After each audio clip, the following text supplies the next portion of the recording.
Sorry, what's that? Uh-huh. Oh, wait, Showtime? Oh, my bad.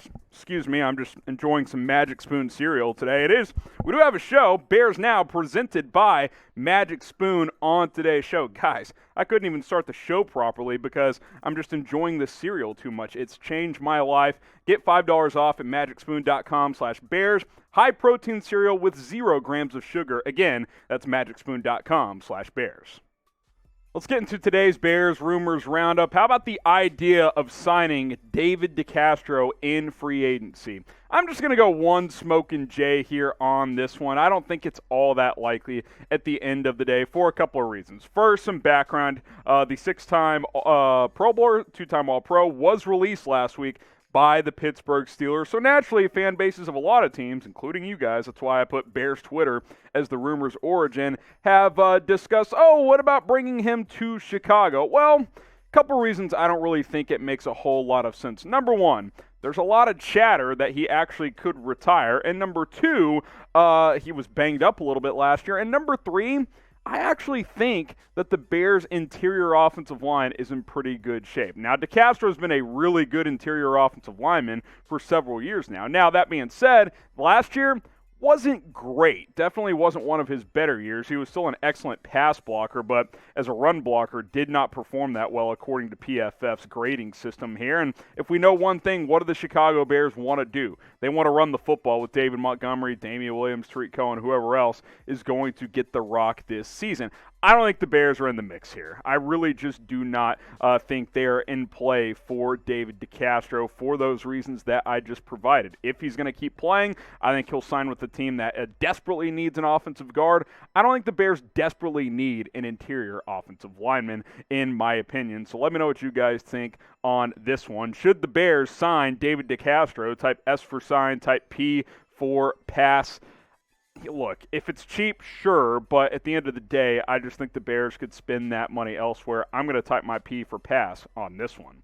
And kind of what I alluded to, you look at this interior, it's actually in pretty good shape. Now, I've got Mustafa in at center. I think he'll end up starting there. But if not, you could kick Whitehair inside. You could have at center. You could have Barr start at right guard, Daniels at left guard. That's certainly an option as well. You could also put Daniels at center, as him and Whitehair have both played there. But my point is, on the interior, you're actually feeling pretty good. You're solid at the guard position, and that is what DeCastro plays. It's not like he's a guard tackle hybrid that, Jermaine Ifedi's not great at right tackle. Let's kick David DeCastro there at 30, 31 years old. Like, that's just not going to be something that the Bears would opt to do and that DeCastro would opt for either. So, look, again, I'm never opposed to bringing in solid talent for workouts, for cheap contracts, but I think he'll have better suitors out there personally. And I think if the Bears are going to spend some money on an offensive lineman, it should probably be offensive tackle, or you should look at a corner in the secondary. I don't think David DeCastro makes a lot of sense. Won't call it zero Smoking Jay's fake news, but just barely a possibility here. At the end of the day, I do not expect it will happen. Should Chicago sign an offensive tackle, however, because I think that is more of an area that makes some sense for Chicago. Type Y for yes. Type in for no. Get your votes in on this one. Should the Chicago Bears sign an offensive tackle in free agency?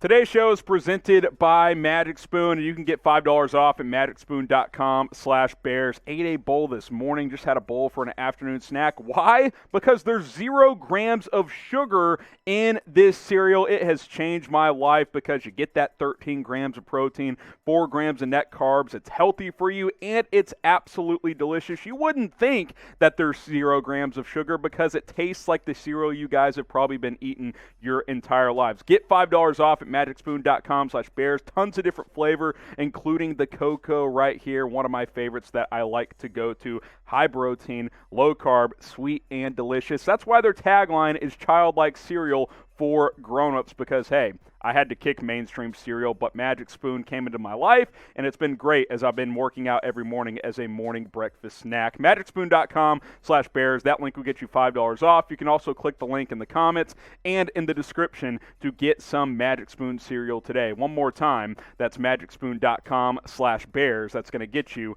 $5 off at checkout.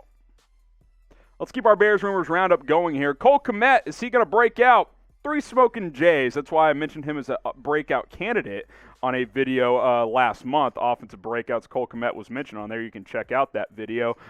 Three Smoking Jays because by the way, he was at Titan University this weekend, and the guy is looking absolutely shredded. Look at this photo that emerged after he was hanging out with George Kittle, Travis Kelce, Greg Olsen, and the boys. Can you see his arms? Zoom in if you can't. My goodness, the guy is absolutely yoked. Now, let's not overreact to a photo like, oh, because he's in good shape, he's going to break out. What it tells me, though, is that he's working hard, the work ethic is there, he's in better shape than he was last year, and, hey, the guy's absolutely shredded. Again, that doesn't translate to a breakout, but I think what does is finished strong last year, has a year under his belt, learned a lot from Jimmy Graham, and will continue to do so, and I think the expectations coming into this year is that, can he double these numbers? Mid-50s catches, about 500 yards, maybe over 500 yards and 5 touchdowns. I think that's what you're hoping for, 500-plus yards and 5 touchdowns. That is what I would like to see from Cole Kmet, and I think that would qualify as a breakout season. Now, I have Cole Kmet as tight end 1. I think he takes over for Jimmy Graham as the top tight end option. Now, Graham will still have value. He'll still get targets, especially in the red zone. But to me, Cole Kmet should be out snapping Jimmy Graham in year 2. If he's not, that means one of two things. Jimmy Graham is somehow rewinding the clock still, or Kmet has not developed the way we had hoped. Like, he should get more reps than Jimmy Graham does this year, especially between the 20s. Red zone, get Jimmy Graham in there as well. Run some 2 tight end sets with him and Kmet. I think Graham still has tremendous value as a red zone threat, but I'll go 3 Smoking Jays. I think a breakout is coming. I can't, go 4 because we haven't seen it yet, but I feel pretty good about Cole Kmet playing much better in his second season with the Chicago Bears. If you're excited about Cole Kmet this year, type me down in the comments. Type it more than once. Spam it. I'm looking for 300-plus comments on today's video, so type me if you believe Cole Kmet will break out and if you're excited about him this season. Get subscribed to Chicago Bears Now. You see the link below, youtube.com/Bears Now. And join us tomorrow. We'll be live on Tuesday, 4 o'clock Eastern, 3 o'clock Central. Producer Sam been chomping at the bit to produce some Chicago Bears Now live. He'll be with me on that show. So subscribe. Daily videos, including live shows every single Tuesday. Join us on Tuesday afternoon. Let's continue here. Bears don't trust Teven Jenkins at left tackle. We'll talk about this one here on Chicago Bears Now. Let's talk offensive line and left tackle specifically here on Bears Now by Chat Sports. Teven Jenkins, do the Bears lack trust in him? Well, the root of this story that I wanted to talk about is more about the fact that the Bears had, quote, fruitful talks, that coming from Mike Garofalo of the NFL Network, with Morgan Moses before he signed a deal with the New York Jets, I believe, on Friday. Chicago wanted him to play left tackle. He wanted to play right tackle. That's why he signed with the Jets.